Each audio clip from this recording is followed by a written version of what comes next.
इंतजार की घड़ियां खत्म। एबीपी न्यूज पर योग सम्मेलन में अब हमारे साथ मौजूद हैं योग गुरु बाबा रामदेव। परिचय देने की मुझे जरूरत नहीं है, योग को मुहिम की तरह इन्होंने हर जगह फैलाया है, घर घर में। अगर आज योग बचता है तो बाबा रामदेव का इसमें एक बहुत बड़ा हाथ है, बहुत बड़ी भूमिका है। अंतर्राष्ट्रीय स्तर पर विदेश में वो योग को लेकर गए हैं और ये कहना गलत नहीं होगा कि कभी कभी अपने आसन के माध्यम से वो राजनीति में भी हलचल मचाते रहते हैं। तो बहुत तालियों के साथ स्वागत कीजिए योग गुरु बाबा रामदेव का मंच पर, जो बताएंगे योग से कैसे रहे निरोग, और उनके साथ इस सेशन को आगे बढ़ाएंगी मेरी सहयोगी चित्रा त्रिपाठी। बहुत शुक्रिया नेहा, बहुत स्वागत है बाबा रामदेव जी आपका। योग गुरु, हठ योगी, या फिर ये कह सकते हैं बदलते वक्त के साथ एक बदलता कारोबारी। बहुत सारे नाम आप दे सकते हैं बाबा रामदेव को, लेकिन ये बात पूरी तरह से सच है कि योग और बाबा रामदेव एक दूसरे के पूरक हैं। और अगर घर घर में हिंदुस्तान के आज योग को इतना ज्यादा महत्व दिया जा रहा है तो वो बाबा रामदेव की वजह से। एक बार फिर से जोरदार तालियों के साथ स्वागत कीजिए बाबा रामदेव का। बाबा जी, इसके पहले मैं शुरुआत करूं सवालों की। 21 जून को एक बार फिर से हम सभी अंतर्राष्ट्रीय योग दिवस मनाने जा रहे हैं और योग सम्मेलन एबीपी न्यूज ने ये जो खास कार्यक्रम कर रखा है उसमें आपने शिरकत की है। आपकी क्या तैयारी है अंतर्राष्ट्रीय योग दिवस को लेकर? देश के सभी 600 जिलों में, 5000 तहसीलों में और 1 लाख से ज़्यादा गांवों में हमारे कार्यकर्ता सबको योग सिखाएंगे और हमारा संकल्प है हम पूरे भारत और विश्व को योगमय बनाएंगे, एक spiritual India and spiritual world. This is our dream and इसको हमें अचीव करना है, क्योंकि मैंने काला धन, भ्रष्टाचार, व्यवस्था परिवर्तन, सत्ता परिवर्तन, आयुर्वेद, स्वदेशी शिक्षा, स्वास्थ्य, कृषि, बहुत तरह के कार्य किए हैं, कर रहा हूं। लेकिन मैं मानता हूं दुनिया में सबसे बड़ा कार्य यदि कोई है तो एक अच्छे इंसान का निर्माण करना, और अच्छा इंसान योग से बनता है, ये पक्की बात है। बीमारियां तो मिटती हैं, बिल्कुल। योग करो, पहले दिन से आपका बीपी कंट्रोल में आएगा और थोड़े दिनों में क्योर हो जाएगा। बड़ी बात कह रहा हूं। शुगर कंट्रोल में आएगा और शुगर क्योर हो जाएगा, थायराइड क्योर होगा, asthma, arthritis, acidity, SLMS, autoimmune disease, cancer तक हमने क्योर किया है। लेकिन ये सब बातें छोटी हैं। बिल्कुल। Disease free life, this is the initial benefit of yoga. Achievement of life divine, this is the ultimate goal of yoga. और ये योग से ही हो सकता है, और कोई तरीका नहीं है कि व्यक्ति जो निम्न चेतना पर जी रहा है उसको उच्च चेतना पर ले आना, क्योंकि मनुष्य इस धरती पर भगवान की सर्वश्रेष्ठ रचना है वो।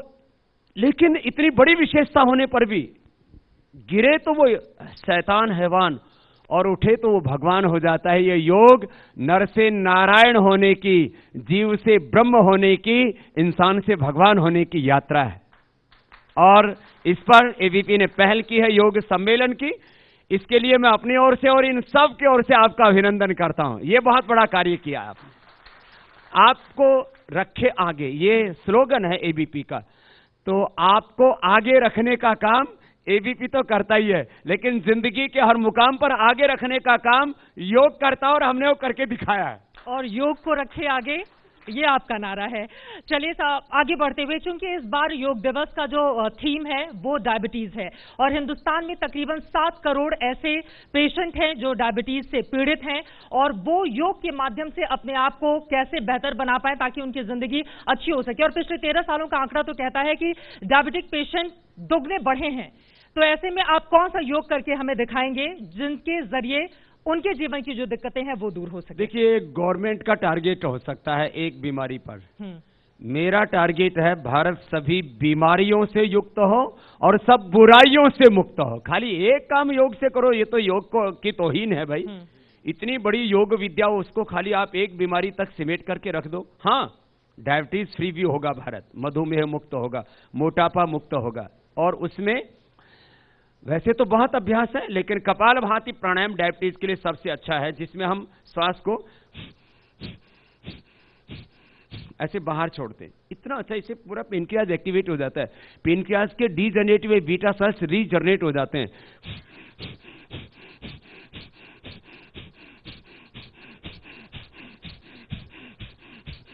और जब ये बहुत अच्छे से हो जाएगा पेनक्रियाज एक्टिवेट, तो उसके जूस को बाहर निकालने के लिए पेनक्रियाटिक जो जूस जब बाहर निकलेगा तो पूरे बॉडी में फैल करके शुगर को बैलेंस करेगा।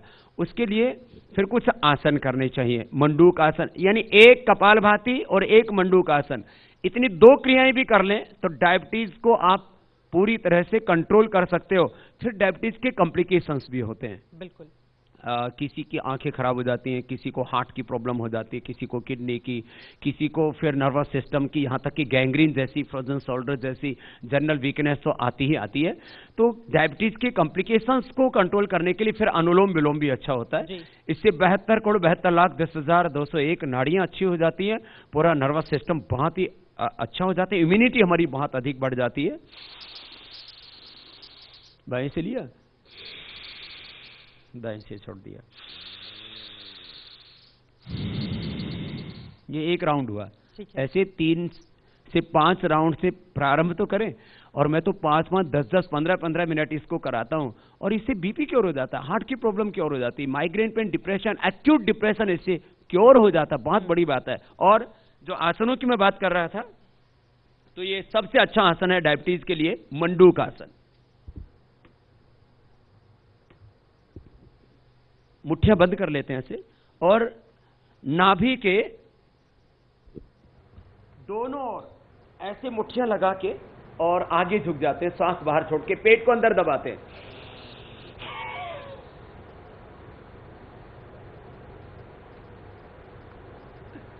इससे पूरा पेनक्रियाज एक्टिवेट हो जाता है। मंडूक आसन। मंडूक आसन ये ऐसे भी कर सकते हैं, हाथों की हथेली ऐसे नाभि पर रख करके ऐसे भी कर सकते हैं।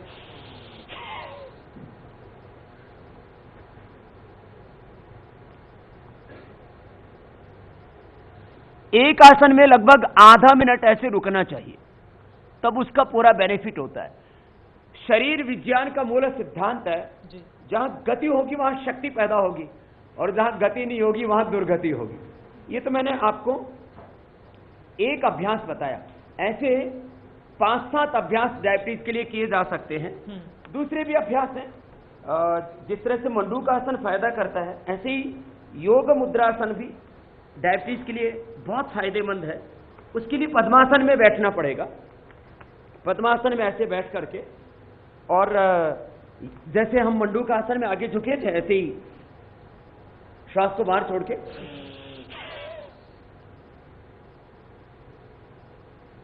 ऐसे झुक जाएं और थोड़ी जमीन पर टिका देते हैं।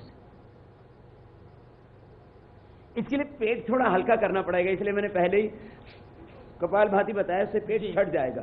खीरा, करेला, टमाटर का जूस पिए, लौकी का जूस पी लें, और गिलोय अद्भुत है डायबिटीज के लिए और मोटापा के लिए, इम्यूनिटी को बढ़ाने के लिए। तो ये योग मुद्रासन भी बहुत अच्छा है। अब चूंकि आपने मोटापे का भी जिक्र कर ही दिया है, और बहुत सारे लोग ऐसे हैं जो इसका इलाज चाहते हैं, क्योंकि बहुत सारी कोशिशें करने के बाद भी और लाखों रुपए खर्च करने के बावजूद भी इससे निजात नहीं मिलती है। आप मोटी होती तो आपको भी करवा देता, लेकिन आप काफी फिट हो, और नेहा भी बहुत फिट है।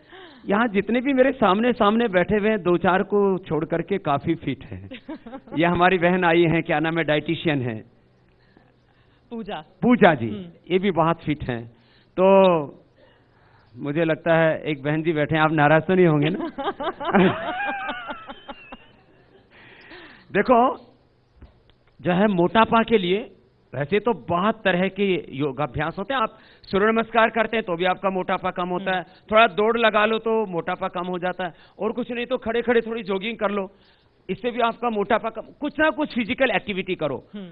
Less physical activity and over eating, ये 2 मोटापा के बड़े कारण हैं।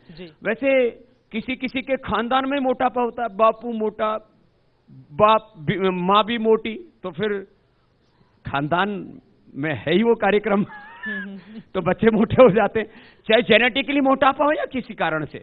मैं आपको अभी अभ्यास बता रहा हूं, आप जरा गौर से देखना। मैंने आधा से लेकर के 2 किलो वेट लोगों का कम किया एक सेशन में, एक दिन की नहीं बात कर रहा हूं, मैं तो इंस्टेंट योग वाला आदमी हूं।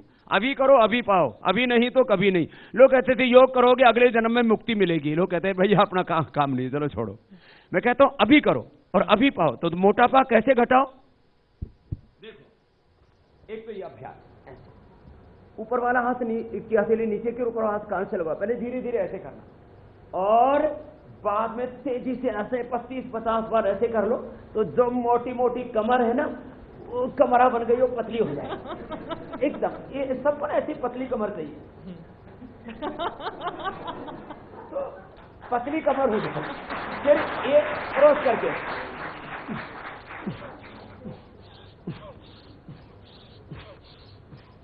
त्रिकोणासन के बाद ये कोणासन है, फिर ये पाद हस्तासन, आगे पीछे से इधर मोटे इधर मोटे, ये सब बहुत खराब लगता है। तो ये ऐसे आगे झुकना तो माथा घुटनों से लगाना, ऊपर उठना तो ऐसे पीछे ऐसे। जो मोटे मोटे पहले धीरे धीरे बैलेंस बना के करना, पता लगा कि आगे पीछे लुढ़की गए ऐसे। 3 अभ्यास तो ये खड़े होके, और ये 2 अभ्यास कम से कम बैठ करके आगे पीछे ऐसे पूरे जाना, ऐसे गोल घुमाना। इसको चक्की घुमाना कहते हैं, चक्की आसन। हाँ, ऐसे आगे पीछे, इससे पेट एकदम बहुत हल्का हो जाएगा। फिर बैठ करके ऐसे स्थित कोड़ा, पेट का ऐसे ना कचुमर सा निकल जाता है, एकदम पेट हल्का है। 25-50 बार ऐसे करो, पसीना निकलेगा और एक्सेस फैट मेल्ट होता चला जाएगा। और खास बात यहां और यहां, नाभि के ऊपर नाभि के नीचे किसी किसी का तो आधा किलो, 2-2, 5-5 किलो, आधा फीट नीचे लटकता है। किसी का पेट यहां से लटक के यहां तक आ जाता है, फिर भी शर्म नहीं आती, लिए घूमते रहते हैं। देखो, ये आदमी ना कपड़ों में छिपा के रख लेता है, लेकिन ये आपको जो मैं अभ्यास बता रहा हूं, 2 अभ्यास भी कर लेना। एक तो ये भुजंगासन, ऐसे 10-20 बार ऐसे कर लेना। पहले धीरे करना, बाद में तेजी से, तो ये सामने का ये फैट खत्म। फिर ये पीछे से ऐसे, एक पैर को पीछे से ऐसे उठाना, क्योंकि मोटे आदमी दोनों पैरों को तो नहीं उठा पाएंगे। फिर सीधे लेट करके भी बहुत जबरदस्त है। मोटापा के लिए 3 अभ्यास, दोनों पैरों को ये उठाए, नीचे लेकर के आए। मैं ये अलग अलग एरियो में फैट बढ़ता है ना, हाथों में, ब्रेस्ट पर, पेट पर, कमर में, फिर ये जगहों पर, उसके लिए ये दोनों से ना उठा पाए तो एक से ऐसे उठा ले। पहले धीरे धीरे, फिर तेजी से, फिर ऐसे गोल घुमाना, पादवृत्तासन। अर्धलासन के बाद ये पादवृत्तासन, पहले धीरे धीरे घुमाया, फिर तेजी से कर दिया। और एक जुनून, एक पागलपन, मोटापा के साथ समझौता नहीं करना, बीमारियों के साथ समझौता नहीं करना, बस योग करना, आपको विजय मिलेगी मोटापे पर। ये मोटापा के लिए इतने जबरदस्त अभ्यास है। और यदि मैं इन आसनों का पेटेंट करवा करके मोटापा के लिए काम करता तो रॉयल्टी करोड़ों रुपए की आ जाती है, लेकिन मैं सबको फ्री बता रहा हूं कि इसको करो, आजमाओ, एक से कर लो ऐसे। और पहले दिन से थोड़ा डाइट कंट्रोल करो, ग्रेन्स कम लो, वेजिटेबल्स फ्रूट्स ज्यादा लो, लौकी का जूस पियो। और यदि किसी को आपत्ति ना हो तो सुबह उठ करके गोमूत्र पी लो। वैसे इस्लाम में भी औषधि के तौर पर गोमूत्र के प्रवेश का निषेध नहीं है। ये ऐसे, ये इतने अभ्यास तो मैंने बताए आसनों की। फिर कपालभाति, ये तो करना ही पड़ेगा, एकदम फिट परफेक्ट। ऊपर से करते हैं, आपने भी कई बार अपने सेशन में कहा है कि गलत तरीके से करने पर उसका नुकसान भी उठाना पड़ सकता है। देखो, वैसे तो क्या है, कुछ ना ज्यादा ही लोग डरा के रखते हैं। हमारे यहाँ ना बहुत से योगाचार्यों ने अपनी दुकान खोली हुई है। अरे आप कपालभाति उल्टा कर लोगे तो पता नहीं कोई बहुत बड़ा अनर्थ हो जाएगा, उल्टा करेगा तो क्या होगा। छोड़ रहे हैं तो कपालभाति, भर रहे हैं तो भस्त्रिका हो गया, क्या नुकसान क्या है। माने ऐसा डराओ मत लोगों को। बाबा रामदेव, आपका इशारा किसकी ओर है? कौन से वो लोग हैं जो तेरा योग, मेरा योग, ये बाबा रामदेव का योग, ये शीशे का योग, ऐसा कौन से लोग करते हैं? देखो, योग तो ऋषियों का है और पूरे विश्व को भारतीय ऋषियों की योग देन है। मैं योग का प्रचारक हूं। योग मेरा नहीं है, योग मोदी जी का नहीं है, योग किसी गुरु का नहीं है, ये सब ऋषियों का है। और मूलतः योग विद्या ईश्वरीय विद्या है। इसके प्रथम गुरु हिरण्यगर्भ हैं। बाद में ज्ञान योग, कर्म योग, भक्ति योग, अष्टांग योग को राजयोग कहा जाता है। फिर हठ योग माने सूर्य और चंद्र शक्ति का हकार कीर्ततः सूर्य ठकार चंद्र उच्यते, जिसके हमारे आदित्यनाथ योगी जी जिस गोरखनाथ मठ के महंत हैं, वहां यह हठयोग की परंपरा है। हठयोग का मतलब भी जबरदस्ती का योग नहीं है, माने सूर्य ठे माने चंद्र, इन दोनों शक्तियों का जहां संतुलन होता है वो हठयोग। ये योग तो है प्रामाणिक। ज्ञान योग, कर्म योग, भक्ति योग, अष्टांग योग, राजयोग, उसी को अष्टांग योग को राजयोग कहते हैं। कुछ लोग राजयोग के नाम पर भी बहकाते हैं। और हठ योग, इसके अलावा कोई मेरा तेरा योग नहीं होना चाहिए। हम सबको मिलकर के अपने ऋषियों को ही गौरव देना चाहिए। आपसे कुछ सवाल भी यहाँ पर पूछना चाहती हैं, आपने इशारा भी किया इनकी ओर। ये किस तरह का डाइट लें, और साथ ही इनका कुछ सवाल भी है, पूछिए आप। ओम प्रणाम बाबा जी। जैसे अभी आपने बताया, मेरी फैमिली में सारे ही मोटे हैं। इनको जेनेटिकली मोटापा है। हाँ जी, हाँ जी। और योग पर जाने के बाद भी परहेज भी करा, खाने पीने में भी करा, लेकिन वेट कम नहीं होता। ये तो बहुत समस्या है। आप कल से सब तरह का अनाज बंद कर दो। कोई अनाज नहीं, ना चावल, ना गेहूं, कुछ नहीं। जैसे मैंने जाने के लिए कह रहे हैं, मैंने 18 साल तक अनाज नहीं खाया। पर ऐसा कैसे करें? मैंने 18 साल नहीं खाया। तुम्हारे सामने बैठा हूं, कोई स्वर्गवासी नहीं हुआ हूं, अभी भारतवासी हूं। अभी सुनो, अनाज बंद कर दो थोड़े दिन। खाना भी हो तो मिक्स ग्रेन थोड़ी मात्रा में लिया करो, और ग्रीन वेजिटेबल्स लो, फ्रूट्स लो, सलाद लो, थोड़ा अंकुरित ले लो। प्रोटीन डाइट में सबसे अच्छा होता है अंकुरित। मूंग और अलग अलग तरह के जो है अनाज हैं या दूसरी दालें, उनको अंकुरित करके खाओ। और लौकी का जूस पियो। और फिर ये जो मैंने अभी अभ्यास बताया मोटापा के लिए, इसके लिए पहले एक दिन एक राउंड, फिर दूसरे दिन 2 राउंड, फिर तीसरे दिन 3 राउंड, सुबह शाम ये योगाभ्यास करो। आपका 15-20 किलो वजन कम हो जाएगा। जैसे नई नई ब्याह के आई थी ना, वैसी हो जाएगी। आप बैठ जाइए। चलिए, इनके बारे में तो आपने बता दिया कि ये अपने 15 से 20 किलो वजन कैसे घटाएं, लेकिन बहुत सारे लोग ऐसे हैं जो लाखों लोग इस वक्त सीधे लाइव आपको सुन रहे हैं, उनके लिए क्या आप बताएंगे? और योग बीमारी से निजात पाने के लिए है, या फिर हम बीमार ही ना हो उसके लिए है? देखिए, मैं कहता हूं सबको कम से कम 5 क्रियाएं तो जरूर कर लेनी चाहिए। जिन्होंने कभी भी योग की प्रैक्टिस नहीं की है ना, वो भस्त्रिका से यहां से अपनी प्रैक्टिस शुरू करें। भस्त्रिका, कपालभाति, अनुलोम विलोम,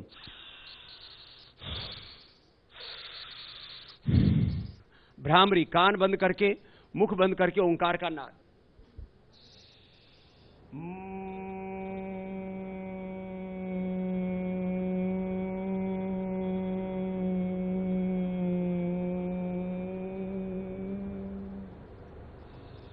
ये भी 3 से 5 बार भ्रामरी। फिर उद्गीत, ओ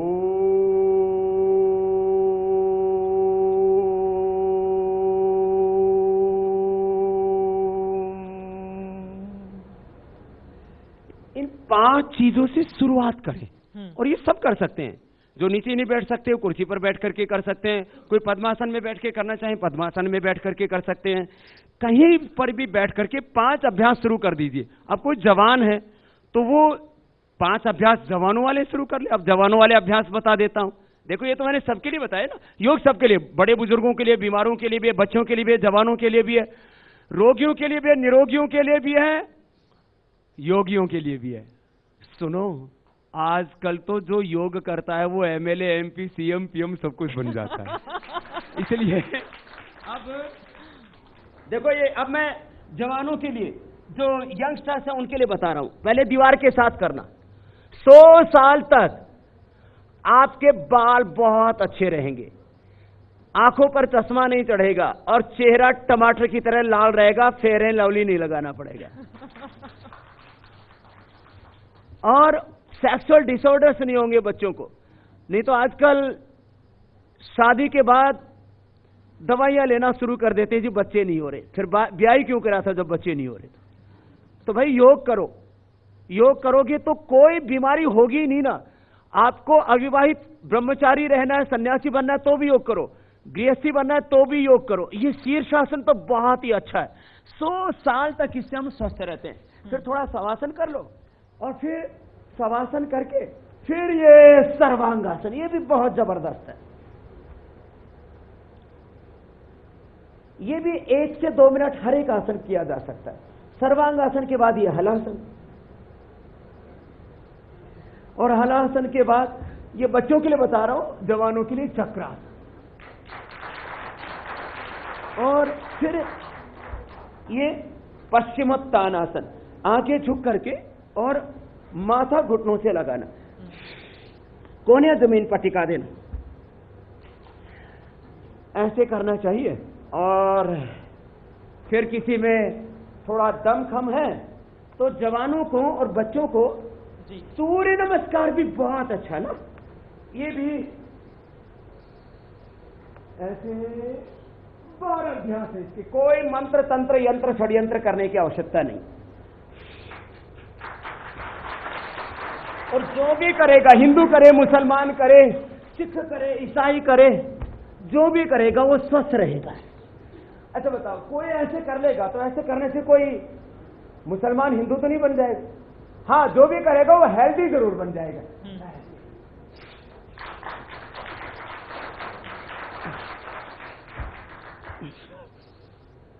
जो धीरे करना चाहे वो धीरे से, जो तेजी से करना चाहे तेजी से, जिसमें जितना दम हो वैसे कर लेना।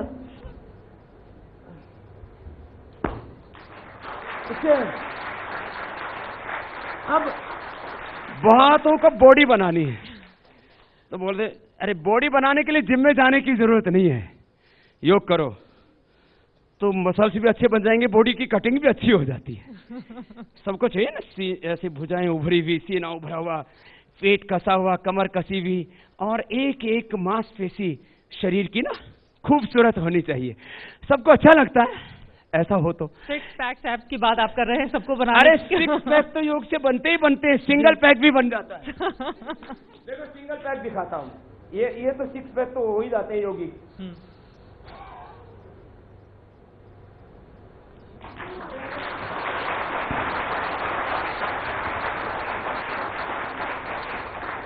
फिटनेस के मामले में शायद ही कोई आपको चैलेंज करे इस देश में। और मेरी 50 साल के आसपास आयु, 25 साल वाले को भी पटकनी दे देता हूँ। कोई है जो चैलेंज लेने को तैयार है बाबा रामदेव से? लौटी में आपके पास शिवांगी हैं, ट्विटर के जरिए आपसे सवाल पूछ रही हैं, क्योंकि बहुत सारे लोग देख भी रहे हैं उनका जी सर। तो ऐसे भी कर सकते हैं, ऐसे बैलेंस बना, और चलना चाहे तो ऐसे चल भी सकते हैं।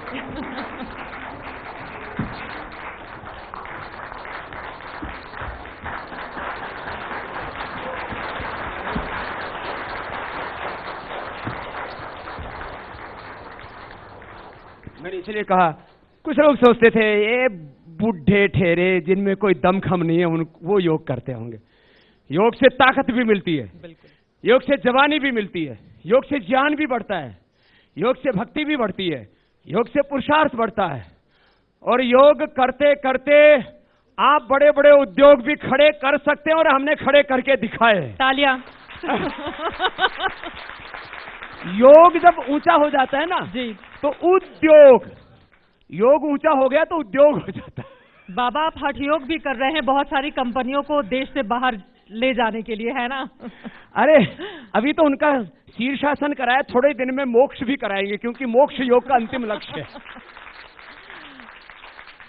दिवांग भाई मुस्कुरा रहे हैं, आपको भी योगी, आप तो योगी हो, थोड़े दिन में उद्योग भी हो जाएगा। कुछ और सवाल ले लेते हैं, खड़े होइए, पूछिए अपने। नमस्कार बाबा जी, मेरा नाम जितेंद्र खुराना है। एक आपको धन्यवाद देना चाहता हूँ। 2003 में मैंने आपका वक्तव्य सुना था, टाई पहननी मैंने छोड़ी थी आपकी कहने के कारण कि गले की नस दबती है और उससे आंखों की रोशनी पर जाती है, और क्रॉस से उसका जो चिन्ह है, क्रॉस से भी नहीं, जो आपने बोला था मैं बता रहा हूँ। एंड मेरा प्रश्न गुरुजी आपसे ये है कि 6-6 साल के 7-7 साल। अच्छा एक बात बताता हूँ इसकी टाई पर। एक दिन मेरे पास में एक बहुत बड़ा बैंक जो करीब 10 लाख करोड़ रुपए का टर्नओवर करता है वो आए। अच्छा उसके जो बड़े बड़े जो प्रोफेशनल्स थे वो टाई पहने हुए थे, और हम तो यही लंगोटी धोती वाले। तो जब मेरे से बात करे तो थोड़ा उनको ऐसे झुकना पड़ रहा था, अब उनके आगे गले के यूं यूं झूले हो। मैंने कहा ये क्या काम आती है? और जून के महीने में गला घोट के बैठे हैं, कोट पहन के बैठे हैं, जीन्स पहन के बैठे हैं, भीतर से सड़ते रहते हैं। अरे थोड़ा हवादार कपड़े पहन लो गर्मी में। सवाल ले लेते हैं। वैसे यहाँ पर जो कोट पहने हुए लोग हैं उनके लिए आपने सवाल खड़े कर दिए। सवाल पूछिए। सवाल मेरा ये है स्वामी जी, 6-6, 7-7, 8-8 साल के बच्चों को चश्मा लग रहा है, ये बड़ी कष्टदायक स्थिति है। मेरा निवेदन है कि इस पे कार्रवाई होगी। अगली पीढ़ी कैसे, जब नजर भी नहीं आ रहा तो कैसे देश बनेगा? अभी मैंने जो सर्वांग आसन बताया जी, और शीर्षासन बताया, ये दोनों आसन चश्मे के लिए बहुत अच्छे हैं, और ये दोनों भी ना कर पाए तो अनुलोम विलोम कर लें। चश्मा दूर हो जाता है। आंवले का किसी न किसी रूप में प्रयोग करें। मैं आपको एक खास बात बोलना चाहता हूं, खाली बात चश्मे की नहीं है। आने वाली पीढ़ियों को कैंसर होने की ज्यादा संभावना है। पहले BP, sugar, thyroid, gas, acidity, obesity, stress, अनिद्रा, ये लाइफस्टाइल डिजीज बनी थी। अब तो कैंसर घर घर में फैल रहा है, और कैंसर के दूसरे कारण हैं, जेनेटिक कारण है, पोल्यूशन उसका कारण है, और भी बीड़ी, सिगरेट, शराब, रेड मीट आदि उसके कारण हैं, high salt intake, high caffeine intake आदि ये कारण है। लेकिन सबसे बड़ा कारण कैंसर का है इम्यूनिटी का वीक होना। ऐसे इसको मेडिकल टर्मिनोलॉजी में इम्यूनोसप्रेशन बोलते हैं। इम्यूनिटी यदि किसी की अच्छी रहेगी तो उसको कैंसर भी नहीं होगा। इसलिए मैं कह रहा था प्रारंभ में ही चित्रा से कि मात्र डायबिटीज मुक्त भारत के लिए नहीं, सभी प्रकार की बीमारियों से, सब प्रकार की बुराइयों से, यहां तक कि हिंसा और अपराध, violence and crime free society और नेशन हमें बनाना है तो योग को ही अपनाना पड़ेगा, और दूसरा कोई जरिया नहीं है। चाहे जिसका शासन हो, चाहे मोदी का शासन हो, चाहे योगी जी का शासन हो, केवल शासन किसी व्यक्ति को अनुशासन में नहीं ला सकता। योग का अनुशासन होगा, चाहे जिसका शासन होगा, देश हमारा अच्छा होगा। वाह, बहुत खूब। अब इसी से जुड़ा हुआ मेरा एक सवाल है, बाबा रामदेव ने योग का ज्यादा प्रचार प्रसार किया या फिर अंतर्राष्ट्रीय योग दिवस मनाने की जो पहल प्रधानमंत्री मोदी जी की ओर से की गई, श्रेय ज्यादा किसको जाता है इसका? देखो, योगियों की लड़ाई श्रेय के लिए नहीं होती, योगियों की लड़ाई सेवा के लिए होती है कि कौन ज्यादा सेवा कर पाए। ये सच है कि भगवान ने हमको इस कार्य के लिए निमित्त बनाया कि हमने हिंदुस्तान में करीब 20 लाख किलोमीटर की यात्रा की, लोगों को जगाया। नहीं तो कपालभाति, अनुलोम विलोम ये लोग कहाँ नाम जानते थे। शीर्षासन, सर्वांगासन, पद्मासन, मयूरासन अब लोग जानने लगे। लेकिन उसको पॉलिटिकली रिकॉग्नाइज करने का काम ये कोई साधु संत नहीं कर सकता, वो तो कोई पॉलिटिकल पोस्ट पर बैठा व्यक्ति कर सकता है।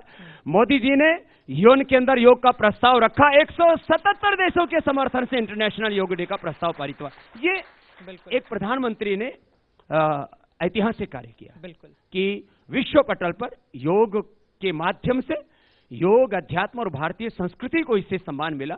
इसके लिए मोदी जी की मैं खुद भी तारीफ करता हूँ।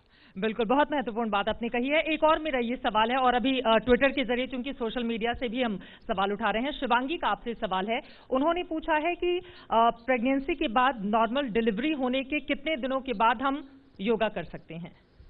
पहली बात तो ये कि प्रेगनेंसी के दरमियान भी योग करना चाहिए। कम से कम 3 योग तो जरूर करें। एक तो अनुलोम विलोम, धीरे धीरे, जितना वक्त मिले। इसको 10-15 मिनट से प्रारंभ करके 1-1 घंटे तक किया जा सकता है। फिर भ्रामरी वाला जो अभी बताया था मैंने, और ओम, ये 3 अभ्यास तो अवश्य करने चाहिए, थोड़े सूक्ष्म व्यायाम।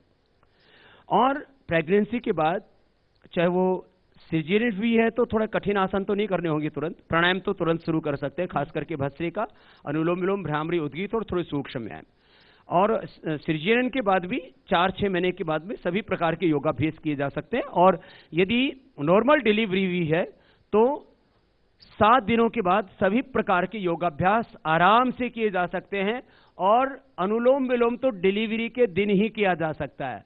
अनुलोम विलोम तो सर्जरी के, हार्ट की बाईपास सर्जरी भी है तो अगले दिन किया जा सकता है। इतना सहज है योग।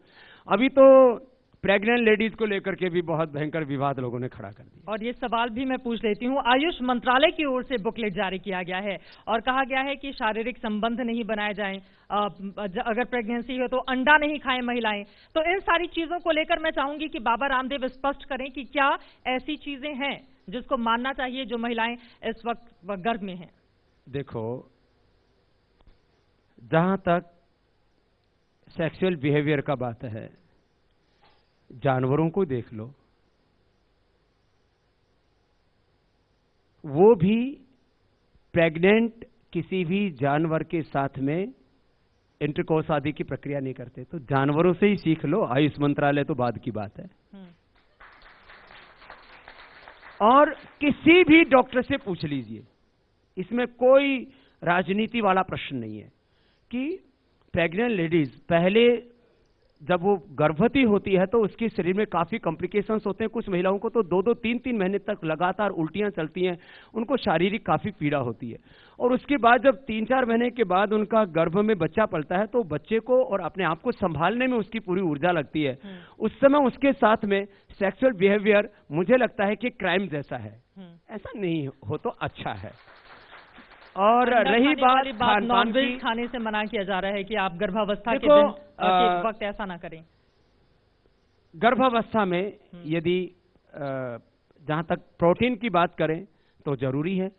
और प्रोटीन के 2 तरह के सोर्स है, एक मांसाहार है, एक शाकाहार है। बिल्कुल। और शाकाहार में सबसे अच्छा जो प्रोटीन होता है दालों में होता है, दूध में, दही में, छाछ में, पनीर में होता है, और वो निरोगी होता है। उधर से मुर्गी को यदि कोई बीमारी है, कोई परेशानी है, तो वो उस माँ को भी हो सकती है और उसके कोख में पड़ रहे बच्चे को भी हो सकती है। तो अंडे वाला प्रोटीन आप शुद्ध नहीं कह सकते। जो दाल वाला प्रोटीन है और जो दूध है, ऐसे मिलावट तो कोई गड़बड़ कर दे तो देखो वो तो एक अलग प्रश्न है। लेकिन स्वस्थ प्रोटीन, हेल्दी प्रोटीन वो दालों का है, वो जो है दूध, पनीर आदि का है। इसलिए यदि कोई शाकाहारी है तो वो तो इसी को प्राथमिकता देगा। मैं तो कहता हूं दूसरा भी यदि कोई इसको प्राथमिकता देता है तो कोई आपत्ति नहीं। बाकी शाकाहार मांसाहार व्यक्ति की अपनी चॉइस है, इसके ऊपर कोई किसी को फोर्स तो नहीं कर सकता। मंत्रालय ने भी कोई फोर्स नहीं किया, एक अपनी बात कही है तो उसको एक ओपिनियन की तरह ले तो मुझे नहीं लगता कि कोई विवाद की गुंजाइश बचती। मतलब आयुष मंत्रालय की बातों को लोग माने या ना माने ये लोगों के ऊपर निर्भर है, आप ये कह रहे हैं? आयुष मंत्रालय नहीं, कोई भी राजनीतिक पार्टी या कोई भी राजनीतिक मंत्रालय वो देश चलाने के लिए, देश के ऊपर कोई चीजें फोर्स करने के लिए नहीं होता है। हमारे बहुत सारे फंडामेंटल राइट्स हैं, कॉन्स्टिट्यूशनल राइट्स हैं, उसको कोई भी मंत्रालय बाधित नहीं कर सकता। लेकिन लोगों के मन में भ्रम की स्थिति पैदा हो जाती है, इसलिए मेरा सवाल था। एक और सवाल सोशल मीडिया से ही पूछा गया, उसके बाद यहाँ पर मौजूद लोग भी आपसे बहुत सारे सवाल पूछना चाह रहे हैं। देखिए हाथ भी उठा रहे हैं। गर्भावस्था के दौरान बाएं पैर में दर्द बहुत ज्यादा होता है, इसको लेकर जल्दी से जवाब, उसके बाद मैं यहाँ मौजूद लोगों के सवाल लूंगी। देखिए, गर्भावस्था में पहली बात तो मैं कहूंगा कि किसी भी तरह की एलोपैथी दवा ना खाएं, ये डॉक्टर भी बोलते हैं, क्योंकि दवाओं से बच्चों के विकलांग होने की, उनको डायबिटीज और कई तरह की दूसरी जो है हेल्थ प्रॉब्लम्स होने की संभावना रहती है। तो किसी को पैर में दर्द हो तो थोड़ा तो पैर की एक्सरसाइज कर ले, ऐसे पंजों को आगे पीछे दबा लिया, पैरों को ऐसे गोल गोल घुमा लिया, घुटनों को ऐसे खींचा छोड़ा, देखो ऐसे ये एक्सरसाइज है घुटनों की, है ना, इस तरह से। और थोड़ा ऊपर से कुछ द्रव्यों का प्रयोग कर सकते हैं लगाने में, कई प्रकार के तेल होते हैं उनका प्रयोग किया जा सकता है। और खाने में आयुर्वेद की दवाइयां भी क्योंकि गर्म होती हैं, इसलिए चाहे वो चंद्रप्रभा टी है या हल्दी आदि है, इनका सेवन ना करें। थोड़ी मात्रा में पानी के साथ एलोवेरा जूस ले सकते हैं जो दर्दों में राहत देता है। गर्भावस्था में किसी को बीपी हो जाता है तो वो भी अनुलोम विलोम और लौकी के जूस का सेवन कर लें।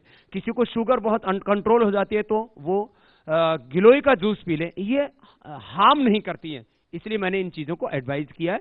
गर्भावस्था में आयुर्वेदिक चीजों का सेवन किया जा सकता है। किसी को बहुत सूजन हो तो पुनर्नवा, मकोई, मैंने खुद प्रयोग करवाया है ऐसे बहुत सी लेडीज को जिनके शरीर में सूजन आ गई थी, गर्भाशय में, पूरे पेट में सूजन आ गई थी, तो गोखरू, पुनर्नवा, मकोई, इनका काढ़ा पिला दिया, गर्म करके ठंडा करके काढ़ा पिला दिया तो सूजन भी दूर हो गई। किसी किसी को तो ब्लीडिंग तक होने लगती है तो उनको शीशम के पत्तों का रस पिला देते हैं, ब्लीडिंग बंद।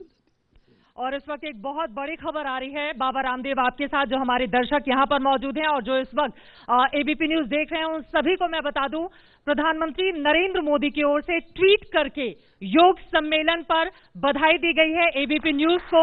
और ये इस वक्त की बहुत बड़ी खबर है।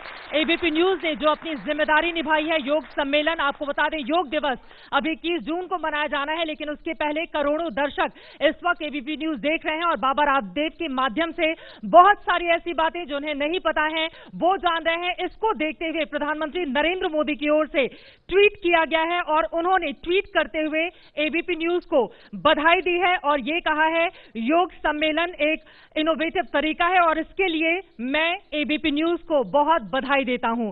तो इस पर एक छोटी सी टिप्पणी और उसके बाद यहां पर सवाल देखिए, मोदी जी के सामने देश के, दुनिया के सारे मुद्दे हैं, उनके सामने देश की नीतियां, विदेश नीति, और उन सबके बीच में भी एक प्रधानमंत्री योग पर भी ध्यान रखता है। ये हिंदुस्तान में 70 सालों के बाद पहली बार हुआ है। जी बिल्कुल, कि अपने सारे कार्य करते हुए वो योग के लिए भी एक थोड़ा स्पेस देके रखते हैं। मैं ये तो नहीं कह सकता कि वो सुबह से शाम तक योग वो ही करने लग जाए, फिर बाबा रामदेव क्या करेगा? तो और वो कर नहीं सकते ना, उनके सामने इतना बड़ा दायित्व है। नहीं, कुछ लोग इसी में ही राजनीति करते रहते हैं, वो योग को क्यों प्रमोट कर रहे हैं? अरे योग को प्रमोट नहीं करेगा प्रधानमंत्री तो क्या भोग को करेगा? देश का प्रधानमंत्री, उसको अपने देश की परंपराओं को प्रमोट करना ही चाहिए और उस तरह वो प्रोपेगेट करते हैं। और ये गौरव होता है हमको कि आजादी के 70 वर्षों के बाद एक ऐसा प्रधानमंत्री मिला है, वो जहां खड़े होते हैं, जहां वो खड़े होते हैं लगता है वहां योग है, आयुर्वेद है, स्वदेशी है, भारत की संस्कृति है, अध्यात्म है, वहां गीता है, रामायण है, महाभारत है, राम है, कृष्ण है, पतंजलि है। अपना देश, अपनी संस्कृति, उसका वो प्रतिनिधित्व करते हैं। ये तो हमें गौरव होता है। बहुत महत्वपूर्ण बात बाबा रामदेव यहाँ पर बता रहे हैं। एक बार फिर से जो दर्शक इस वक्त हमें देख रहे हैं उन्हें बता दें, जो योग सम्मेलन एबीपी न्यूज पर इस वक्त आप लाइव देख रहे हैं, उसे देखते हुए प्रधानमंत्री नरेंद्र मोदी की ओर से ट्वीट किया गया है और एबीपी न्यूज को इसके लिए धन्यवाद दिया गया है। प्रधानमंत्री के प्रति भी एबीपी न्यूज अपना आभार जता रहा है। और दिबांग कुछ कहना चाह रहे थे। दिबांग, चूंकि प्रधानमंत्री जी ने ट्वीट कर दिया है, प्रधानमंत्री जी इस कार्यक्रम को देख रहे हैं, योग सम्मेलन को देख रहे हैं जो एबीपी न्यूज़ पर है, यहाँ काफ़ी लोग मौजूद हैं। मैं आपसे ये निवेदन कर रहा हूँ कि क्या आप सबको, यहाँ बैठे हुए लोगों को कुछ आसन करवा सकते हैं, वहाँ से संचालन कर सकते हैं, और जो टीवी देख रहे हैं वो भी बैठ के उसको करें। कुछ आसन शुरुआत दिबांग से। आप भी योगी हैं, आप भी आओ ना, आजा आजा आजा आजा, आइए ना, आप आजा आजा। शुरुआत दिबांग से। हाँ, राजकिशोर भी चलो सब खड़े हो जाओ। दिबांग के लिए जोरदार तालियां। दिबांग के लिए बहुत जोरदार तालियां। सभी अपने अपने स्थानों पर खड़े हो जाइए। और दिबांग बहुत अच्छा योग करते हैं, मेरे साथ आ जाएंगे, जूते पहन लेंगे। दोबारा नहीं होगा तो मैं नए भिजवा दूंगा, अगले साल तो पतंजलि के जूते भिजवा दूंगा। मैं भेजती हूँ। राजकिशोर जी भी योगा के माध्यम से एक बार हो जाए। राजकिशोर भी बहुत योगा करते हैं। और दिबांग, जोरदार तालियां इन दोनों के लिए। दिबांग और राजकिशोर, मंच पर स्वागत है आप दोनों का। आप चलिए। जैसे हमारे दिबांग भाई जो है, मुझे नहीं लगता मेरे छोटे भाई हैं कि बड़े भाई, मैंने इनकी उम्र नहीं पूछी है, जब शादी हो जाएगी तब पूछ लूंगा। दोनों। हाँ, आप जाइए। तो आपने पहल आपने की है, शुरुआत आपसे हो जाए। दिबांग आइए। जोरदार तालियां। दिबांग आपको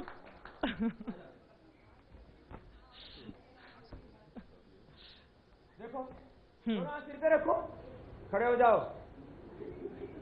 सिजारा वाला जी, श्वास अंदर भरिए। ये कितना आसान है, देखिए, सारा सर सब कर सकते हैं ना, इतना इजी है।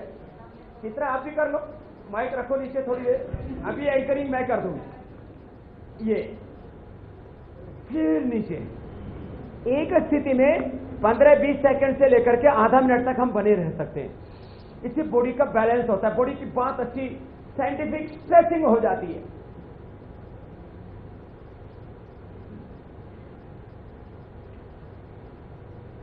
और ऐसे तो कितना अच्छा है नहीं? फिर body, mind, thoughts, emotions and actions का बैलेंस, ये तो योग है। समत्वम योग उच्यते। योग कर्मच कौशलम योग चित्त वृत्ति निरोध। दाएं पैर उठाइए। अरे कर लो सब, कोई बात नहीं, जूते में भी कर लो, कोई बात नहीं, बहुत इजी है योग। ऐसे कर लो, ऐसे लगाओ इसको, कोशिश करो ऐसे, एड़ी ऊपर, पंजा नीचे, बैलेंस बनाइए थोड़ा ना। कोई बात नहीं, मेरे ऊपर गिरोगे तो उठा लोगे। फिर दोनों हाथ पार्श्व भागों से ऐसे उठाएं और दोनों हाथ ऐसे रख दें, आपस में मिला के सिर के ऊपर। अरे बहुत अच्छा किया सबने।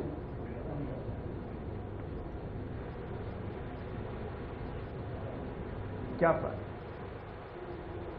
ये तो करीब करीब 99% भाई बहनों ने अच्छा कर दिया है। ऐसे दूसरी ओर से भी कर लीजिए, अच्छा बैलेंस बन जाएगा दोनों पैरों। आजकल लोगों का बैलेंस ही तो बिगड़ा पड़ा है। अरे बाद में ताली बताना, पहले कर।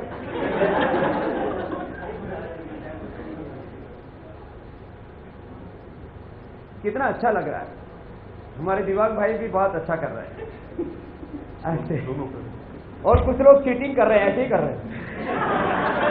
अरे कुछ तो किया, कुछ तो हिलाया, फिर दोनों हाथ ऐसे उठाइए और आगे झुक जाइए, पादहस्तासन, ये भी बहुत अच्छा है।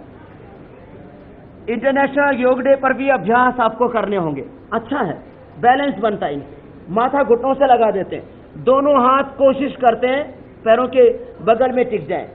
तो ये बॉडी की स्ट्रेचिंग के लिए, बॉडी के बैलेंस के लिए, बैकवर्ड बेंडिंग, फॉरवर्ड बेंडिंग, बहुत अच्छे अभ्यास होते हैं। ऐसे माथा घुटनों से लगाया, फिर दोनों हाथों को उठाया और पार्श्व भागों से नीचे ले आए, और फिर दोनों हाथ ऐसे कमर के बगल में लगा दीजिए, पार्श्व भागों में, और पीछे थोड़ा सा झुकने की कोशिश करते हैं। जिनको चक्कर आते हो वो मत करना, हाई बीपी बहुत ज्यादा हो तो नहीं करना, थोड़ा हो तो कर सकते हैं, बस जोर जबरदस्ती नहीं करेंगे। सहज सांसें श्वास अंदर भर के थोड़ा सा झुक जाएंगे, अर्ध चक्रासन।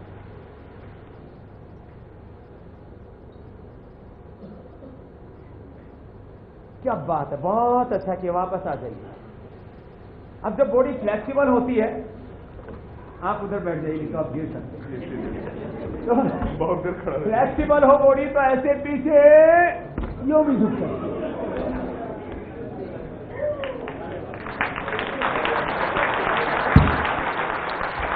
आप लोग ऐसे ट्राई मत करना। प्रतीक्षा जी ने तो कर दिया, लेकिन अभ्यास से ना ऐसे हो जाता है। तो अब किसी को और ही बैलेंस हो तो चलो लास्ट परीक्षा ले लेते हैं। ये दाहिने पैर पर बैलेंस बना के और ऐसे कीजिए, गरुड़ा।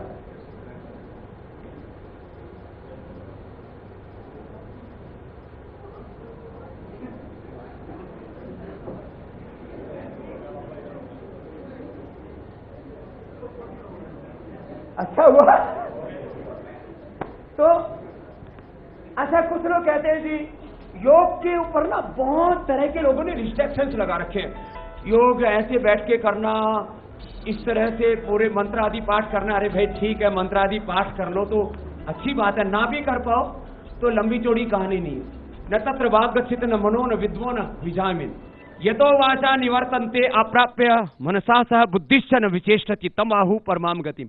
तो शब्दों के चक्कर में मत पड़ा करो। योग तो अपने आप में एक एक्शन है। तो आप चलते फिरते भी कपालभाति कर सकते हो, चलते फिरते भी आप भस्त्रिका कर सकते हो। देखो मैं चलते हुए भस्त्रिका करके दिखा रहा हूं, आप मत चलना नहीं तो सब यहीं आ जाओगे।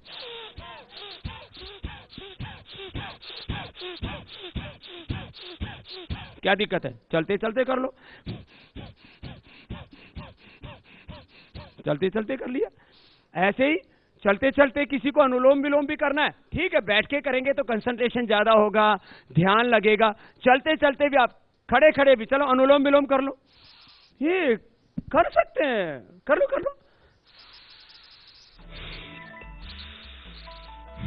जब ऑफिस से घर लौटते हो ना, तो गाड़ी में, ट्रेन में, बस में, मेट्रो में, कभी भी कर लो। इसे करने से स्ट्रेस रिलीज हो जाता है।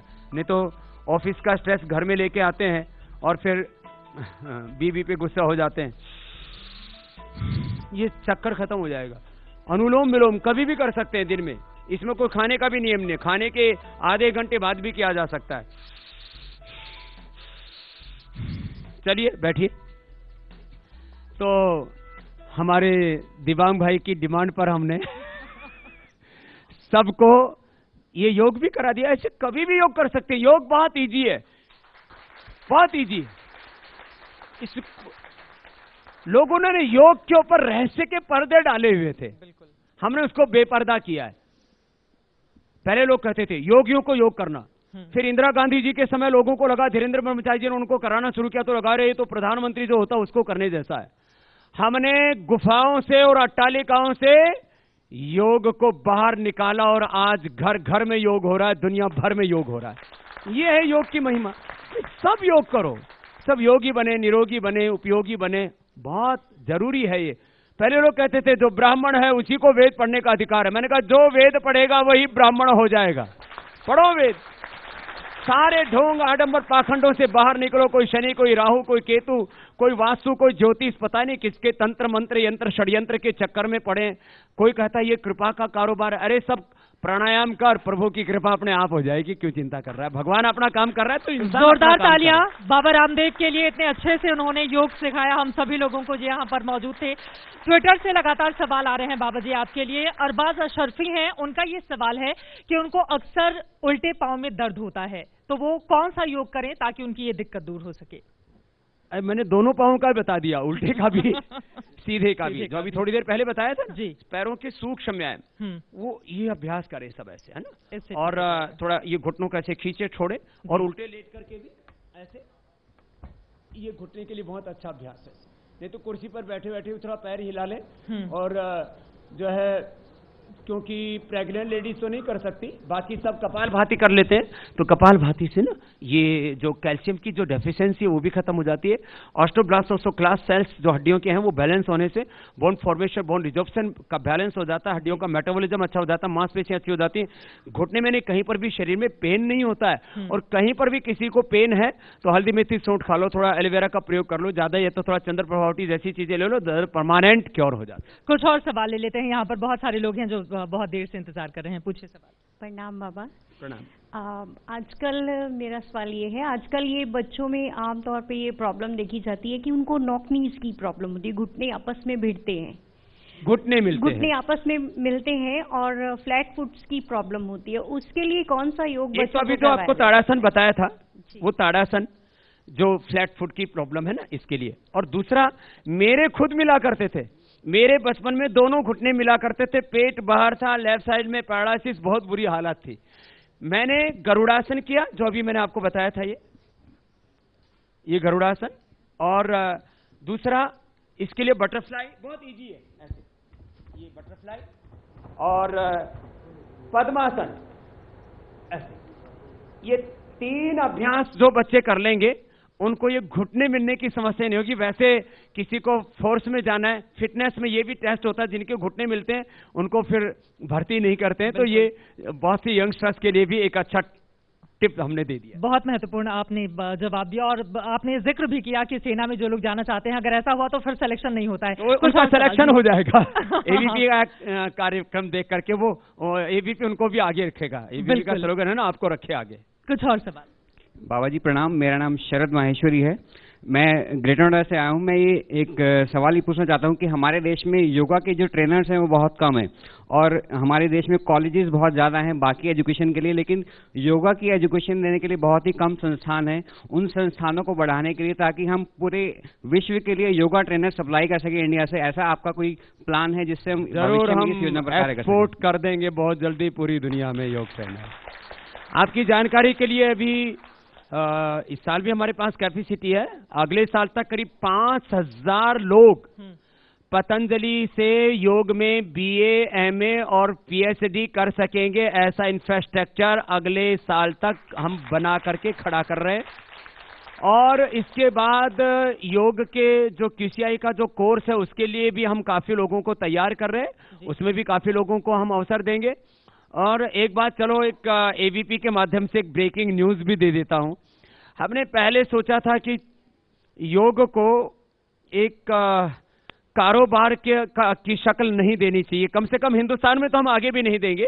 यहाँ तो कभी करीब 1 लाख निःशुल्क योग की हम कक्षाएं चला रहे हैं, आगे 11 लाख की हमारी योजना है आने वाले 3-4 वर्षों में। पूरी दुनिया भर में बिना पैसे आप योग सिखाते हैं तो उसकी स्वीकार्यता भी नहीं होती और इकोनॉमिकली वाइबल भी नहीं होता, वहां इतनी महंगाई है। तो अभी हमने सोचा है बहुत जल्दी ही पूरी दुनिया भर में पतंजलि के yoga and wellness spiritual centres भी हम खोलने वाले हैं, और इसमें हजारों लोगों को रोजगार मिलेगा और भारतीय योग पूरी दुनिया में पहुंचेगा। और इसकी आज जरूरत है। जी। लोगों को इतना ज्यादा स्ट्रेस, इतनी ज्यादा बीमारियां, और रोगी की ही बात नहीं, जिनके पास बहुत वेल्थ है उनको पीस चाहिए, उनको पीस ऑफ माइंड, उनको सेल्फ रियलाइजेशन, और जैसे कि कहते हैं ना, एक अंतर आत्मा की एक जो भूख है उनकी, उसको पूरा करने के लिए योग के अलावा और कोई दूसरा माध्यम नहीं हो सकता। तो इस दिशा में भी आगे पतंजलि काम करेगा और पूरी दुनिया में योग के झंडे गाड़े जाएंगे। बहुत शुभकामनाएं बाबा रामदेव जी इसके लिए। आपका कुछ और सवाल है, लोग पूछना चाह रहे हैं, पूछिए मैम। ओम गुरु जी, आपको हमेशा हम लाइव देखते रहे, टीवी में देखते थे। आज कृष्णा गुरु माँ की वजह से हम आपको बिल्कुल लाइव देख रहे हैं, और आपके पतंजलि के जो जितने भी सामान है बहुत ही अच्छे हैं। मेरी आंखों में, मेरी 54 की एज है, और मेरी आंखों में मेरी जितनी भी फ्रेंड है सबके चश्मे लग चुके हैं, ऑपरेशन हो चुके हैं। और मुझे आपने एक बार टीवी में ही बताया था कि मेरी दवा डालो और आपको कभी कुछ नहीं होगा। वो दृष्टि डाली आपने। जी जी जी। तो ये तो पतंजलि की ब्रांड एम्बेसडर हो गई। तो वैसे आपको गुरुजी मैं आपकी वही दवा डालती हूँ, और जिस दिन मुझे कोई परेशानी होती है मैं रात को आंखों में डालती हूँ, सुबह मेरी आंखें बिल्कुल फ्रेश है। और सब मुझे चैलेंज देते हैं कि आपकी आंखों में अभी भी 10 साल कुछ नहीं हो सकता, ना 100 साल कुछ नहीं होगा। जी जी जी। ऐसे ही तो जीती रहो और आपको थोड़ी मैं पतली आपको और हो बहुत जाना। हृदय से प्रणाम करती हूँ। आपका जितना भी सामान है, मेरा अभी 8 महीने का पोता है, मैं उसको भी आपका तेल वेल चलो जो भी है सब लोग लगाती हूँ। पतंजलि का प्रचार किया करो, क्योंकि पतंजलि का जो भी प्रॉफिट है वो देश की सेवा के लिए। और आपकी जानकारी के लिए और भी बात बता देता हूं, मैंने पिछले दिनों जब पतंजलि की एनुअल प्रेस की थी, अर्थ से परमार्थ, मैंने कहा था हम जो सेना पर शहीद हो जाते हैं हमारे सैनिक और अर्धसैनिक बलों के लोग, उनके बच्चों के लिए हम स्कूल बनाएंगे। तो हम वो स्कूल इसी साल शुरू करने वाले हैं, और करीब 1000 जो सैनिकों के बच्चे हैं पतंजलि शहीद सैनिक स्कूल में, उनको फ्री एकोमोडेशन, फ्री एजुकेशन, और वो भी एजुकेशन बहुत हाई क्वालिटी का। जो बहुत से स्कूलों में 1-1, 2-2, 3-3 लाख रुपए की फीस लेकर के जो बोर्डिंग स्कूल चलाए जाते हैं, उनसे बेहतर होगा ये पतंजलि का शहीद स्कूल। अरे वाह। कुछ और सवाल लगातार लाखों सवाल यहाँ पर लोग पूछ रहे हैं, ट्विटर से, फेसबुक के जरिए, सोशल साइट के जरिए। एक और सवाल उनमें से मैं ले लेती हूँ आपसे। एक दर्शक का सवाल ये है, मेघ आनंद है, वो पूछ रहे हैं कि वैसे तो आप हमेशा वजन घटाने की बात करते हैं, लेकिन उन लोगों का क्या जो वजन बढ़ाने की कोशिशें कर करके थक चुके हैं लेकिन उनका वजन नहीं बढ़ रहा, उनके लिए बाबा रामदेव क्या सलाह देंगे? हाँ, उनके ऊपर भी हमारी नजर रहती है, लेकिन वो संख्या कम है ना, तो बहुमत का जमाना है, तो ज्यादा बात मोटों की हो जाती है। तो चलिए, जो दुबले पतले हैं उनके लिए भी हम उपाय बता देते हैं। दूध में केला, उसका शेक बना करके पी लें, या मैंगो शेक पी लें, अथवा केला और दूध ऐसे ही खा लें, ऊपर से दूध पी लें, अथवा सुबह दही और केला, सुबह दही, दोपहर छाछ, रात को दूध अच्छा होता है, तो दही और केला ये भी मिला के खाते हैं तो वजन बढ़ता है। और खजूर, ये भी वेट को बढ़ाता है, तो दूध के साथ खजूर भी ले सकते हैं। और शतावर बहुत अच्छा होता है, लेडीज और जेंट्स हो। लेडीज के भी किसी का ब्रेस्ट पूरा विकसित नहीं होता, तो काफी जो है उनको एक आत्मग्लानि जैसी होती है, तो भस्त्रिका और अनुलोम विलोम प्राणायाम करें और शतावर और दूध लें, तो ब्रेस्ट का भी पूरा विकास हो जाता है। और पुरुषों के लिए अश्वगंधा और शतावर, ये दोनों चीजें ले लें तो उनका वजन पूरा बढ़ जाएगा। और थोड़ा एक्सरसाइज जरूर करें, तो किसी भी प्रकार से उनको वजन की समस्या नहीं रहेगी, ना आप अंडरवेट होंगे ना आप ओवरवेट रहेंगे, समत्वम योग उच्यते, बैलेंस रहेंगे। कुछ और सवाल, आप सवाल पूछना चाहती थी? खड़े जाइए। बाबा जी, हम देख रहे हैं कि विटामिन डी की डेफिशिएंसी 10 में से 9 जन को, जिसको भी हम मिल रहे हैं या कंसल्ट कर रहे हैं, हम डेफिशिएंसी देख रहे हैं। अब विटामिन डी हमारी बॉडी खुद बनानी चाहिए, लेकिन वो प्रिवेलेंस हम नहीं देख रहे हैं। ऐसा कोई योग है जिससे हम ये प्रोडक्शन वापस स्टार्ट कर सकें, जैसे ये बार बार विटामिन डी की ओरल सप्लीमेंट्स या इंजेक्शंस की नौबत ना आए? ये काफी बड़ी समस्या है जो पूजा ने, क्या नाम, पूजा ने जो पूछी है। ये खुद डाइटिशियन है और इनके पास इस समस्या को लेकर के लोग आते रहते हैं, मेरे पास भी आते हैं, और मैं देखता हूँ vitamin D, vitamin B12, iron, और लेडीज में कुछ वक्त के बाद कैल्शियम, किसी किसी में फिर जो है जिनको प्रोटीन डाइट पूरी नहीं मिलती, तो ये भी डेफिशिएंसीज काफी रहती हैं। एक तो कपालभाति प्राणायाम करें। कपालभाति प्राणायाम करने से जो भी हम आहार लेते हैं उसका अवशोषण पूरा हो जाता है, मानी बॉडी उसमें से जो भी पोषक तत्व उनको एब्जॉर्ब कर लेती है। क्योंकि हम जो भी आहार लेंगे अवशोषित तो आंतों के द्वारा होगा, इसलिए आंतों का, लीवर का ठीक होना बहुत जरूरी है। इसलिए कपालभाति प्राणायाम सबके लिए कंपलसरी है। दूसरा, फ्लैक्स, अलसी के बीज किसी न किसी रूप में, जैसे उनको थोड़ा भून लेते हैं नमक में तो खाने में बड़े स्वादिष्ट लगते हैं। खाने के बाद जैसे गुजराती लोग मुखवास खाते हैं ऐसे खा सकते हैं। उसका पाउडर करके उसको दही में ले सकते हैं अथवा ऐसे ही उसकी फांकी मार के ले सकते हैं। और अंकुरित, जो भी अंकुरित है, मूंग है, मोठ है, चना है, गेहूं है, जो भी अंकुरित अन्न है उसमें जो अंकुरण फूटता है उसे विटामिन डी और विटामिन B12 दोनों की पूर्ति होती है। तो अंकुरित लिया करें और कम से कम 1 घंटा धूप में जरूर बैठा करें। और वो सुबह सुबह की धूप हो तो बहुत अच्छा होगा, आपको किसी भी प्रकार की कोई डेफिशिएंसी नहीं होगी। और मैं इसका लाइव एग्जांपल हूं। मैंने कहा कि जैसे पिछले करीब 18 वर्षों से मैंने अनाज नहीं खाया था, अभी बहुत लोगों ने ज्यादा फोर्स किया तो थोड़ा बहुत लेना शुरू किया है। तो मेरा हीमोग्लोबिन 17.5 है और सारे टेस्ट एकदम नॉर्मल, बिकॉज ऑफ प्राणायाम। इसलिए प्राणायाम कीजिए और थोड़ा सूर्य की धूप में बैठिए, सदा स्वस्थ रहेंगे, कोई डेफिशिएंसी नहीं रहेगी। बाबा जी, आप बहुत अच्छी बातें योग को लेकर बता रहे हैं, लेकिन चूंकि बाबा रामदेव मंच पर हो और योग की चर्चा तो चलेगी ही, क्योंकि आप और योग दोनों एक दूसरे के पूरक हैं, लेकिन बहुत सारे सवाल भी जो देश में ज्वलंत है वो भी आपसे दर्शक जानना चाहते हैं। हमारे साथ मौजूद हैं ये शख्स, आपसे कुछ सवाल पूछना चाहते हैं, बकायदा उन्होंने लिख कर रखा हुआ है। बाबा जी, मेरा नाम डॉक्टर कुलदीप मलिक है। वैसे तो मैं आपसे बाहर ही मिला और मैंने आपको अपना पर्चा दे दिया और आपने पहचाना कि मैं मुजफ्फरनगर शामली से बिलोंग करता हूँ। बाबा जी, मैं वैसे तो PhD किया हुआ है कंप्यूटर साइंस से, लेकिन सवाल पूछ लीजिए। मेरा क्वेश्चन ये है जी, हम जो योगी लोग होते हैं उनकी देशभक्ति किसी से छिपा नहीं है और उसका जीता जागता एग्जाम्पल आप है। लेकिन हमारे देश में 3 मूलभूत समस्या है जिनके विषय में मैं आपसे पूछना चाहता हूँ। पहली समस्या जनसंख्या, दूसरी समस्या पर्यावरण और तीसरी समस्या शिक्षा। मैं ये देखता हूँ कि आप समस्याएं आपकी बात आ गई। सवाल समस्या, पहली समस्या जनसंख्या। बाबा रामदेव से जनसंख्या का कोई खतरा नहीं है।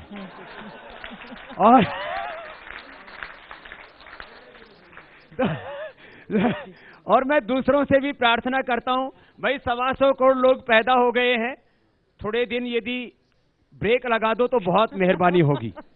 और यदि पैदा भी करने हो तो 1-2 पैदा करो और पैदा करने के बाद ये भी सोचो कि उन बच्चों को अच्छा एजुकेशन भी देना है, आगे उनको लाइफ में स्टेब्लिश्ड भी करना है, उनके कैरियर का भी ख्याल रखना है। तो उतने ही बच्चे पैदा कीजिए जितनों को आप अच्छे से एजुकेशन दे सकें, अच्छे से उनको फूड दे सकें और जीवन में उनको आप सम्मान और स्वाभिमान के साथ जीने का हक दिला सकें, इतने बच्चे पैदा कीजिए। बिल्कुल। और दूसरी बात रही पर्यावरण की। पर्यावरण बहुत बड़ी समस्या है, उसके प्रति हमें जागरूक इस रूप में रहना चाहिए। मैं एक बहुत बड़ी बात कह रहा हूं और बहुत सिंपल सी बात है, क्या इसके बिना भी मेरा गुजारा हो सकता है? ऐसा यदि हम सोचें तो हमारा जो कंजम्पशन है, जो हम कंज्यूम करते हैं चीजों को, उपभोक्ता जो हम बन गए हैं, कम से कम चीजों का इस्तेमाल करें। यदि 4 कपड़े में गुजारा हो सकता है तो 400 साड़ियां ना खरीद के लाएं, और यदि किसी के पास में ज्यादा कपड़े हों तो गरीबों को बांट देना। जितना कम से कम हो सके उसमें अपना गुजारा करो और उसके बाद आपके पास में जितना भी आए, जैसे हम लोगों के पास भी बहुत आया, उसको सेवा में लगाओ, आपका भी उद्धार हो जाएगा, देश का और गरीब का भी उद्धार हो जाएगा। पेड़ लगाओ, वृक्ष लगाओ, माने अपने से जितना बन पाए उतना इस सृष्टि के लिए अच्छा करो, क्योंकि इस पूरे अस्तित्व ने हमारे व्यक्तित्व को बनाया है। बिल्कुल। ये एक हमारे भीतर कृतज्ञता का भाव होना चाहिए पूरी नेचर के, मदर के प्रति। और अंतिम बात एजुकेशन की। ये सच है कि देश में शिक्षा और संस्कारों के साथ शिक्षा की बहुत जरूरत है। इसमें सभी जो समर्थ लोग हैं उनको कार्य करना चाहिए। मैंने कहा भी कि मनुष्य का निर्माण और वो इसमें योग, अध्यात्म और शिक्षा बहुत बड़ा उसका योगदान है। उसमें सब लोग अपना अपना कंट्रीब्यूशन दें।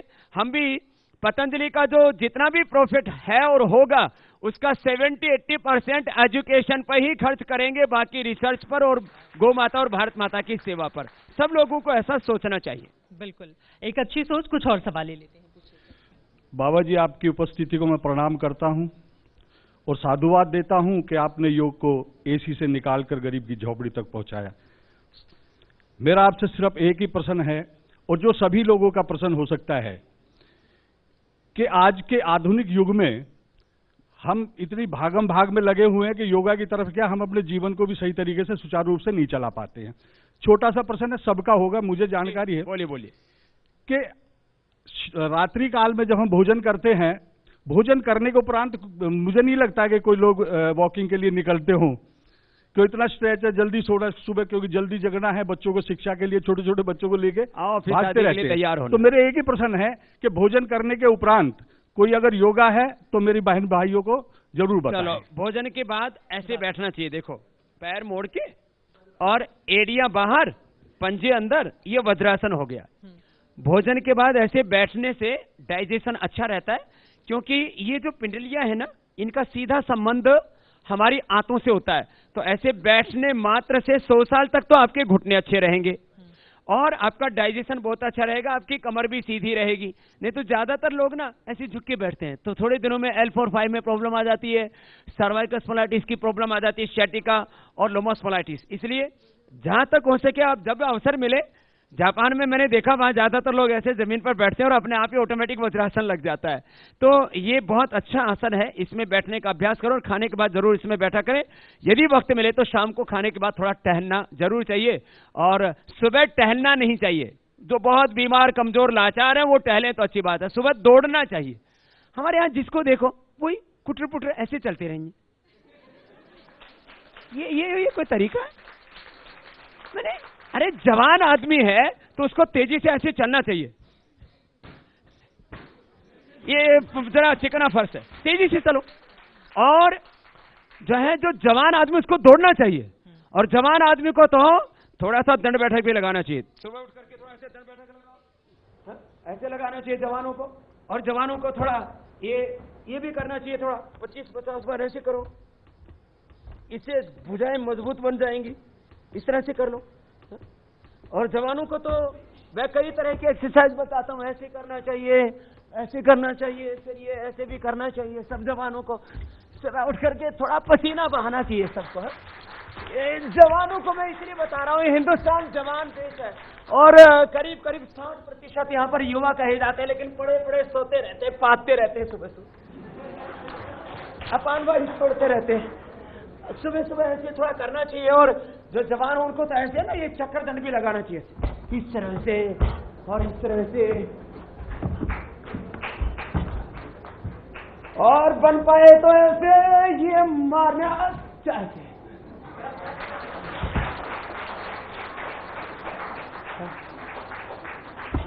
मैं कह रहा था सुबह एक नेम ले लो कि एक बार मुझे पसीने से नहाना है। मैं ये रोज काम करता हूं, अभी करके आया हूं, अब दोबारा कर रहा हूं। सुबह एक बार पसीने से नहाया करो। 100 साल की गारंटी है, आप बूढ़े नहीं होंगे और आप बीमार नहीं होंगे। एक बार पसीने से नहाया। कुछ और सवाल है सर?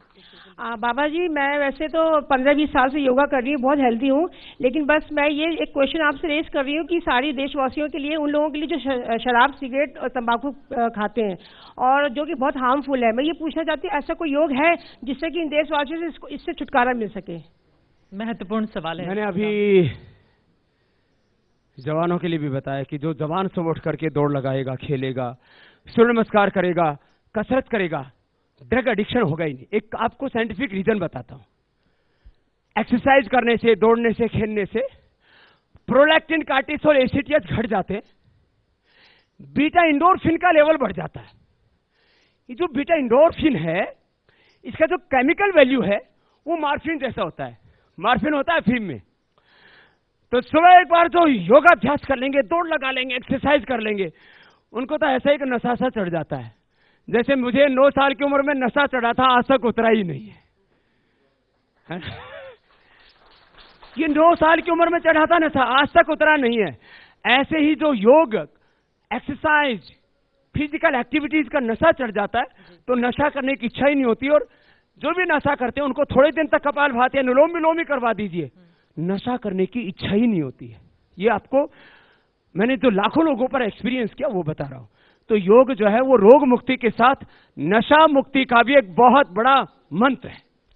बहुत अच्छी बातें बाबा रामदेव जी ने आपने बताई यहाँ पर, और उम्मीद यही कि इस सभागार में जितने लोग मौजूद हैं उनके साथ ही जो लाखों करोड़ों दर्शक इस वक्त एबीपी न्यूज को देख रहे हैं उन्हें इससे बहुत लाभ होगा। और जाहिर तौर पर योग है ही इसलिए ताकि हम अपने जीवन में पूरी तरह से निरोगी रह सकें, और उसका प्रचार प्रसार सालों से बाबा रामदेव की ओर से लगातार किया जा रहा है। इसके लिए बहुत शुक्रिया, आप एबीपी न्यूज के योग सम्मेलन के मंच पर आए। और फिर से मैं एक बार बधाई देता हूं कि हमने अलग अलग प्रकार के सम्मेलन तो बहुत देखे थे, महिला सशक्तिकरण सम्मेलन, वैश्य सम्मेलन, फिर अहीर जाट गुजरों के जातियों के सम्मेलन, फिर व्यापारियों के सम्मेलन।